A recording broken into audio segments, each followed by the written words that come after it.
Hola de nuevo, pues hoy estamos aquí en este mini School of Future con Ángela Delgado Buscalioni.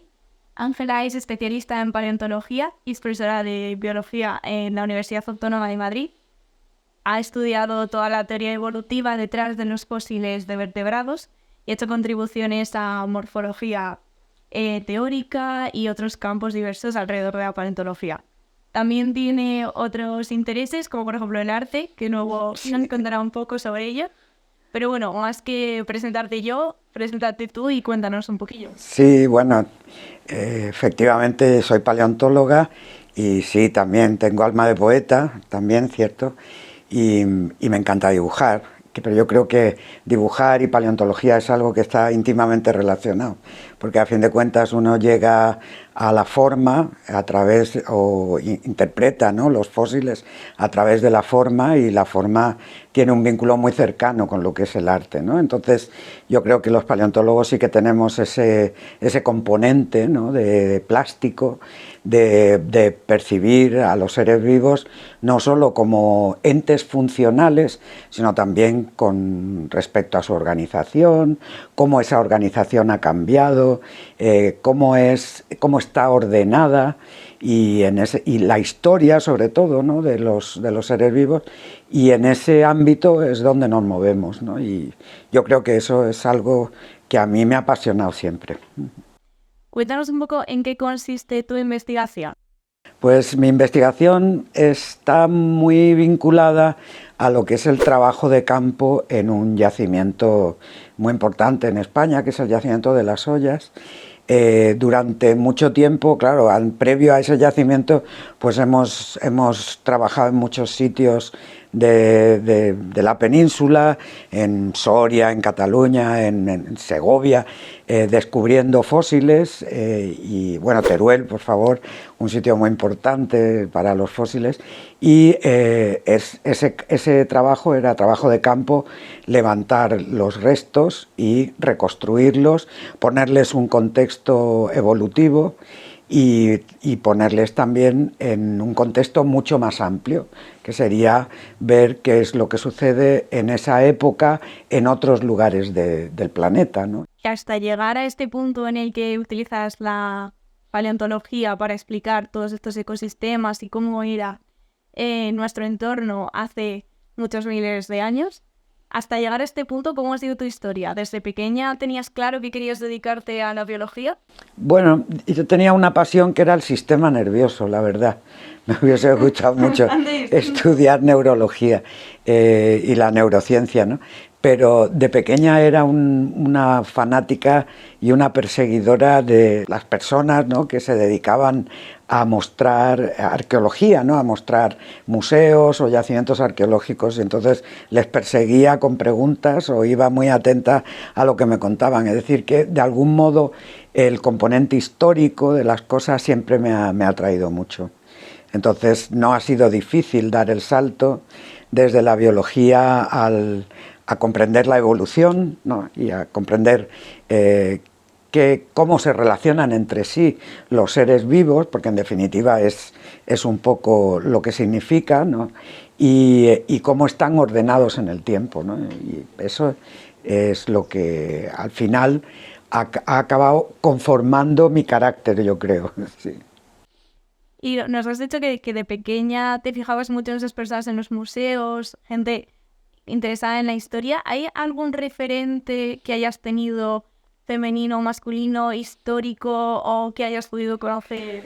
Bueno, la verdad es que de referentes así femeninos, yo creo que mis compañeras me han enseñado a apreciar el valor del trabajo de campo y de la aventura de la paleontología, ¿no? Y hay compañeras de muchas partes, argentinas, francesas, ¿no?, brasileñas, que han sido muy, muy valientes en sus trabajos, porque han estado directamente haciendo paleontología en medio de la selva, ¿no? O sea que eso también ha sido una cuestión de entusiasmo y de respeto, ¿no? pero después hay otro sector, otro grupo de mujeres que son mucho más jóvenes, que yo diría que son las paleontólogas de ahora, que tienen un trabajo casi crítico, ¿no? De poner en duda todo y de retar, ¿no?, al conocimiento, es decir, ¿por qué esto no va a ser así, ¿no? Y entonces ese sector de jóvenes también son fantásticas, ¿no? Sabemos que tienes aportes muy importantes en un campo que es la morfología teórica y la integración de la morfología.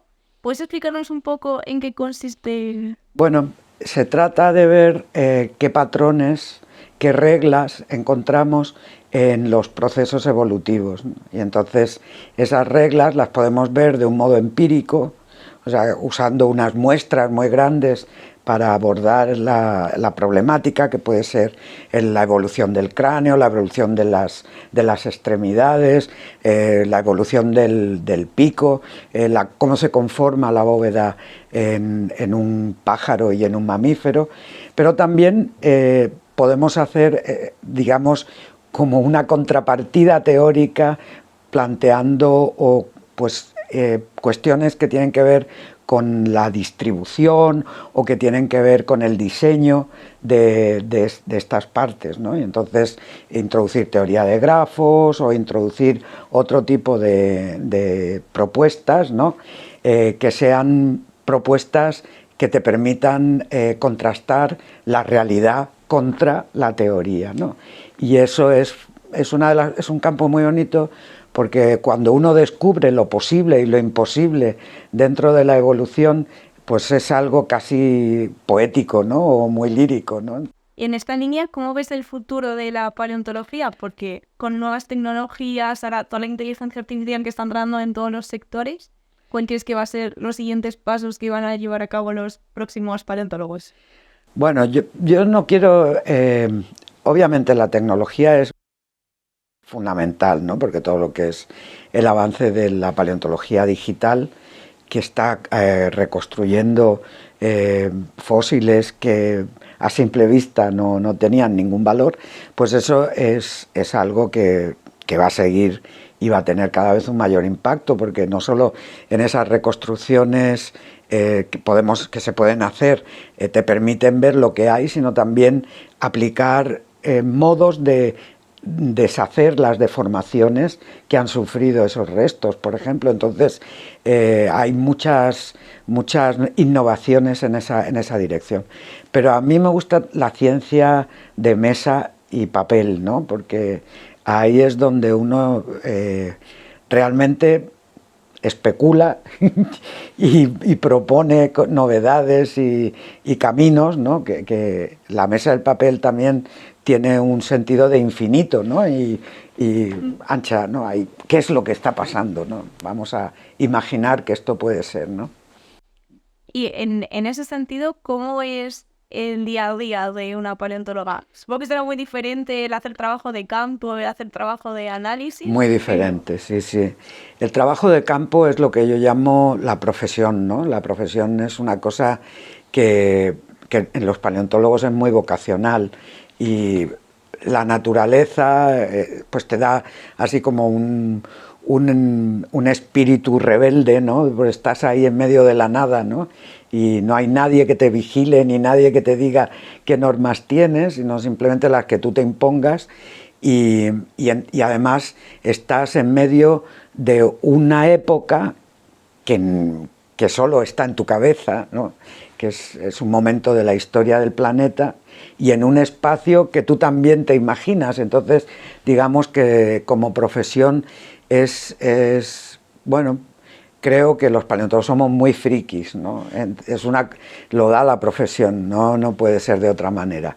Entonces, esa parte es muy buena, y la otra es trabajar en conjunto, ¿no? Con los estudiantes o con tus colegas, que hace que, bueno, pues el trabajo colectivo y el orden a la hora de trabajar, el usar las manos y la cabeza al mismo tiempo, es algo muy de la profesión y muy satisfactorio, ¿no?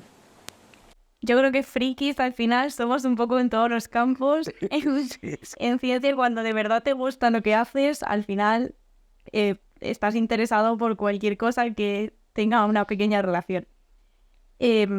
Y además, hablando de la colaboración, ¿has estado en diferentes países o has participado en proyectos que agruparan a gente de distintos Sí, lugares? sí, no, bueno, yo recuerdo en alguna oposición al consejo que cuando salías a explicar, ¿no?, cuál era tu trabajo, y entonces tenías que decir que habías viajado a un sitio, a otro, a los museos para ver las colecciones. La pregunta era, ¿pero usted por qué viaja tanto, no? Y claro, en ese momento la persona que te hacía la pregunta no era consciente de que el planeta ha cambiado, ¿no? Los continentes no son como ahora. Entonces Pangea tenía todo reunido y lógicamente un animal que descubras aquí lo tienes que comparar con algo que en ese momento estaba relativamente cerca, ¿no? Y entrando un poco al tema de mujer y ciencia, a lo largo de tu carrera o en tus experiencias internacionales o aquí en España, ¿has percibido alguna vez diferencias por ser mujer? Igual no directamente, pero de manera inherente o algún tipo de sesgo que puede haber. Bueno, a ver, yo creo que desde la profesión sí que yo he sentido el respeto también de haber sido jefa de proyecto, ¿no? Y eso también es una cosa interesante. Y después hay alguna compañera, pues era una investigadora hindú, muy pequeñita, muy bajita, muy menudita, que las primeras palabras que me contaban cuando nos conocimos es ¿y tú a qué te dedicas? Pues yo trabajo en cocodrilos o en dinosaurios. Ah, claro, tú eres grande, yo como soy pequeña prefiero trabajar en micromamíferos, ¿no? Entonces eso era, pues no sé, ahí había también como un sesgo, ¿no? De decir, bueno, es que las mujeres no tenemos la fuerza, ¿no?, suficiente como para mover grandes huesos y tal. Eso ya no existe, ¿no? Básicamente. Gracias a Dios, eso es algo que cada vez vemos menos y que estamos trabajando por Afortunadamente, sí. que desaparezca. Una cosa que me llama mucho la atención que has mencionado es la importancia del cocodrilo como modelo o camino para poder entender un sistema evolutivo en España en concreto. ¿Cómo llegas tú a decidir que ibas a investigar fósiles de cocodrilos? Bueno, el tema de que fuesen los cocodrilos, ya eso casi es un poco accidental, ¿no? Porque yo no he sido una apasionada de la naturaleza en el sentido de los grupos, ni una friki de algún tipo de fósil, ¿no? O sea, he trabajado cocodrilos desde propuestas que me hicieron cuando empecé a buscar el tema de tesis doctoral por investigadores. El primero fue Borja Sanchís, que es uno de los mejores investigadores en paleontología de este país, que era del Museo de Ciencias Naturales, que me introdujo en los reptiles. Y después mi director de tesis, José Luis Sanz, que trabajaba en dinosaurios, y los cocodrilos son, digamos, que la pareja perfecta de los dinosaurios, ¿no? Pero también son formas muy afines. Y entonces por ese camino entré al mundo de los cocodrilos, y a través de los cocodrilos, claro, vas llegando a la teoría de las cosas, ¿no? Digamos que ellos han sido un poco los mediums que me han ido conduciendo por los caminos de la teoría evolutiva, ¿no? Y las metodologías que se usan, de ahí la sistemática, de ahí el estudio de la forma, la morfometría, ¿no? Y han sido muy buenos mediums, porque son un grupo que acabas cogiéndole mucho cariño, ¿no? Precioso, y que afortunadamente todavía está vigente, ¿no? 230 millones de años después todavía hay cocodrilos, ¿no? Y eso, pues al final, ir a un zoológico o ir a sitios así como Indonesia, donde hay cocodrilos vivos, o en México, pues era una cosa emocionante, ¿no? Verlos moverse o verlos ahí delante de uno, ¿no? Sí que son un poco tremendos, pero bueno. Has mencionado la sistemática, que es un término que en paleontología entiendo que o en biología se usará mucho, pero a mí me resulta muy, muy ajeno. ¿Puedes hacernos una pequeña explicación de qué es la sistemática? Sí, se trata de, lo llamamos filosofías de clasificación, porque en esas filosofías de clasificación hay que buscar como unos criterios previos, axiomáticos, y unos objetivos para poder ordenar las relaciones de parentesco de los distintos grupos de animales, ¿no? Entonces, esa es la palabra sistemática, y dentro de la sistemática están las distintas filosofías, ¿no? Pues, concretamente yo trabajo en cladística, ¿no? Que es, dentro de la filosofía es uno de los principios que tienen pues un potencial más objetivo o más heurístico que otras filosofías que eran más antiguas o más tradicionales, ¿no? Pero sí, es todas las filosofías de las clasificaciones. Además de este trabajo dentro de la paleontología, también te has enfocado mucho a la preservación de patrimonio, a reivindicar este patrimonio tan potente que tenemos en España, bueno, y en todo el mundo. ¿Cuál ha sido como el proyecto o la iniciativa que más te ha gustado o que más te ha marcado en este ámbito? Pues yo creo que la que me toca más de cerca es la educativa, ¿no? Porque plantear actividades o proyectos a nivel educativo, tanto de primaria, secundaria o en la universidad, ¿no?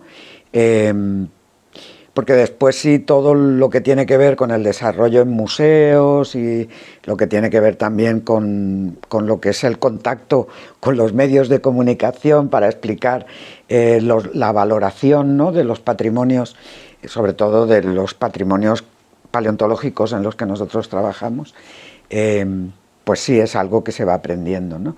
Pero los proyectitos o los planteamientos, ¿no? de cómo llegar a que la gente y los chavales se involucren, eso es lo que más he hecho, ¿no? con otros estudiantes, ¿no? De por aquí.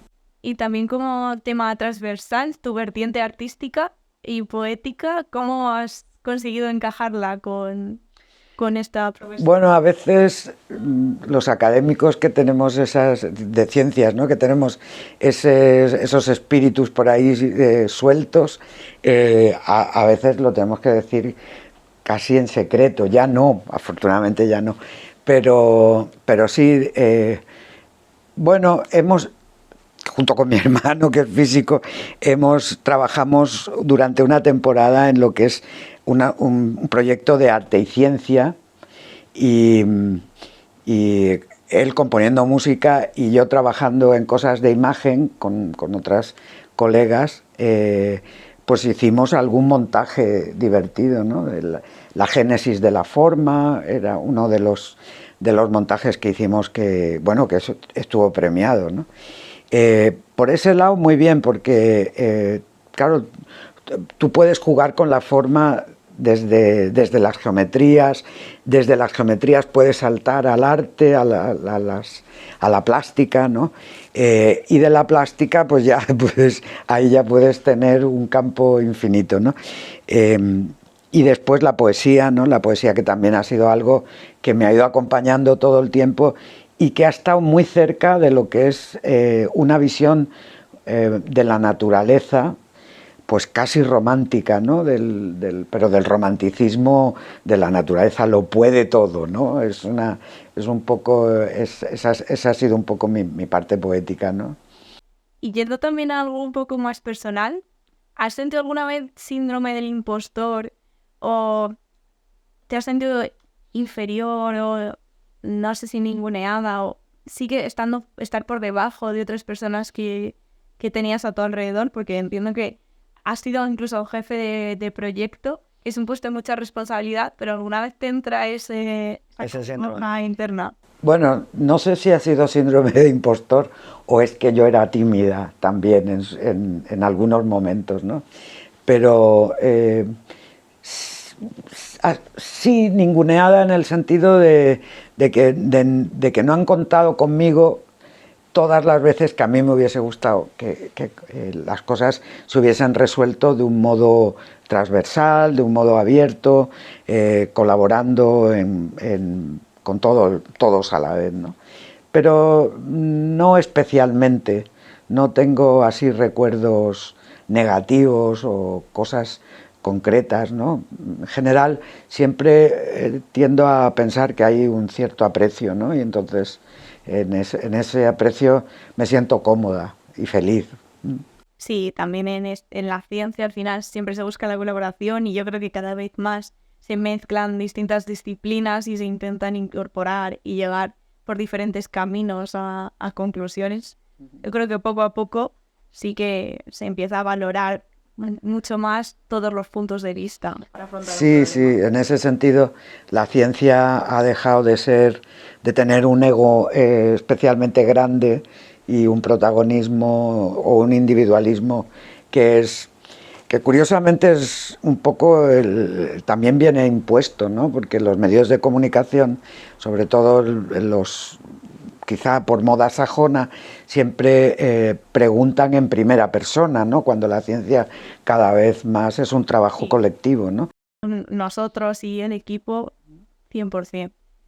Para ir concluyendo, si tuvieras que mandar un mensaje a la Ángela de 20 años o a la Ángela incluso antes de haber empezado la carrera, ¿cuál sería? También para las chicas jóvenes que nos están escuchando, que están a punto de decidir a qué van a dedicarse.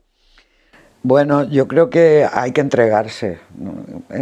Hay que entregarse con todo el equipo y con todas las ilusiones a lo que uno quiera hacer, ¿no?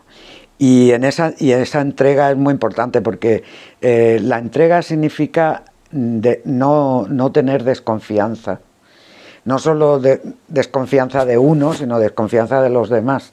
Y eso es algo que realmente creo que ahora noto más en los estudiantes, ¿no? Que como hemos conseguido cuantificarlo todo y evaluarlo todo, entonces hay como un sentido de desconfianza frente al otro, ¿no? Es decir, no sé, ¿qué nota te pondría yo, no? O sea, te estás pasando, te vas a enterar, ¿no? Entonces, eso yo creo que es lo mejor, es borrarlo y sentirse libre, independiente y crítico, pero la desconfianza y ser crítico no es contrapuesto, o sea, no puedes ser perfectamente confiado y ser crítico también, ¿no? Entonces, en ese sentido yo creo que sería el mensaje. También eso supondría haber trascendido mucho antes a esto que te decía, ¿no? A la timidez, ¿no? Que es algo que también te impide, ¿no? Al final te impide comunicarte y que es tan necesario y tan gustoso, ¿no? Finalmente. Sí, pero bueno, al final yo creo que acaba siendo un proceso de muchos años, mucho aprendizaje, que vas acumulando conocimiento y confianza y ganas, pero eso es el elegir con lo que te gusta, con tu pasión y olvidarte del resto de personas y seguir aquello que de verdad te gusta. Yo creo que es un mensaje muy bonito. Sí, sí, sí, yo seguro que eso me lo diría a mí misma. Bueno. Bueno, pues muchísimas gracias. A ti, Hemos aprendido un montón sobre paleontología, sobre toda tu experiencia y las cosas que nos han contado, sobre tus consejos. Así que muchísimas gracias por estar hoy con este Minis for Future y hasta la próxima.